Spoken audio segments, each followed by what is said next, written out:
Welcome to Know Before You Go for the 25th Sunday in Ordinary Time. My name is Father Brendan Curran, Dominican promoter for justice and peace for North America, joining you with difficult readings for difficult times. This Sunday's readings give us a whole lot of thinking and deep reflection for us to consider and see in our own voice for our own times. The prophet Amos, like so many of the prophets, were lifting and lift their voice for respect, dignity, and a reminder of a calling of God's people to remember that as a sacred calling. The prophet Amos today, hear this in his words. You who trample upon the needy and destroy the poor of the land. And then continued to give an absolute criticism with lots of edge against those who are the merchants and sellers who try to sell on the backs of the poor, even looking for a convenient time. When might we see the new moon so that we could get back and sell at our selling stalls? What he's referring to is to the sellers who were more focused on the marketplace time to get back to their work and sales rather than respect and honor for the gift of the time of prayer of the faithful of the Sabbath time. And he continued, why do you buy the lowly for silver and the poor for a pair of sandals? Many ways of reflection for us of how we need to see through to the heart of reflection and criticism of our own sense of dignity for others. And in the heart of this reading, of the first reading this Sunday, we hear the prophet Amos calling to the hearts those who make money on the backs of those who are plighted, those who are poor, those who are in the midst of the struggle, and with a stinging final rebuke to them says, never will I forget a thing they have done. Let us continue in our reflection from that. But first, take a look first in remembering, let us pray for all. The second reading of this Sunday is a letter to Timothy of those early Christian community letters that are signs and messages of inspiration and challenge to each of them. This one of the letter to Timothy, our second reading this Sunday, is a letter of reminder. You must be attentive to pray for all. Pray for all in times of thanksgiving, in times of petition, in times of struggle, and in times of hardships. Let no one be left out of your prayer in recognizing God's face in our lives. So easily we could overlook the depth and the challenge of that second reading. Jesus said to his disciples in the gospel story, the story of the Gospel of Luke, he gave them yet again another parable, a model for how they should live the Christian mission. And what is the mission of God, of how Jesus became flesh in our midst through the gospel passage. And so Jesus says to his disciples a story of a rich man who had a steward who saw that he had squandered his property, the property of his owner's money and wealth and resource, and was about to fire him. Now, we might think where that story would be going, but actually we recognize what that steward, that worker for him, what we might call foreman or supervisor, decided to go out and see. Once he heard he was going to be fired, we hear the story of how he goes to the debtors, a number of different debtors, and begins to strike and reduce their debt with the owner. One might at first think, what a wonderful, compassionate thing. But let us remember how Jesus started the parable.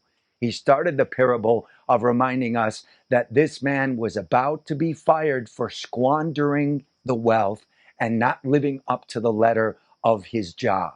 And instead of going and perhaps showing compassion to these folks, we would strike different amounts of their debts and go one by one to each of them. To one, 100 measures of olive oil you may owe.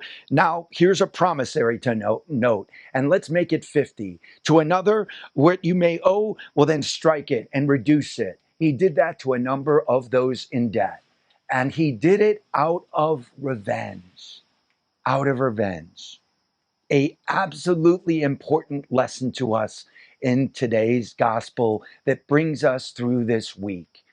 It is so tempting for us to take even the spirit of righteousness or dignity or honor, and instead of using it as a sign and beacon of hope to stir and challenge others, even those who may have a titled influence on us, we sometimes misread, mislead, and fall into the trappings of wanting to lash out, to strike back, to get our revenge on other people. Jesus gives us this invitation to the disciples and reminds them and reminds each of us. Yes, it may feel tempting when times are tough, or when you feel that someone has offended you or selected you out, or sought you and felt that it was unjust or wrong. But the owner saw that he needed to let go this worker, and instead of seeing how he might be compassionate to a bunch of different debtors on his contracts with his owner, he sought out to give retribution. In other words, he actually sought out to find vengeance and use that as spiteful vengeance to get back at the owner. It is so easy for us. But Jesus continues in the Gospel of Luke, in other passages that follow, reminding us we are to be the sign of hope, the sign of honor, and sign of dignity. That's the spirit of the Beatitudes. That's the spirit of the wonderful Our Father that we read and hear and reflect with in so many of the moments of Christ's ministry. Let us lift it up. Our world is thirsting as we hear from the prophet Amos of the voice of the cry. Let us never forget a thing they have done. What are the things that have been done in our midst that shudder for a cry for righteous anger and recognition of what must be better in our society?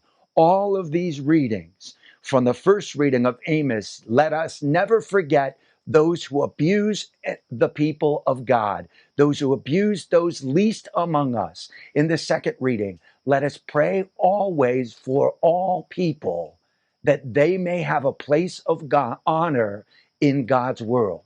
And in the gospel, let us not fall into the trappings, even seemingly at first, of righteous anger to use it and abuse it upon others. Let us not fall into that trapping. So back to the prophet Amos. What must be the words of things that we must never forget in our midst?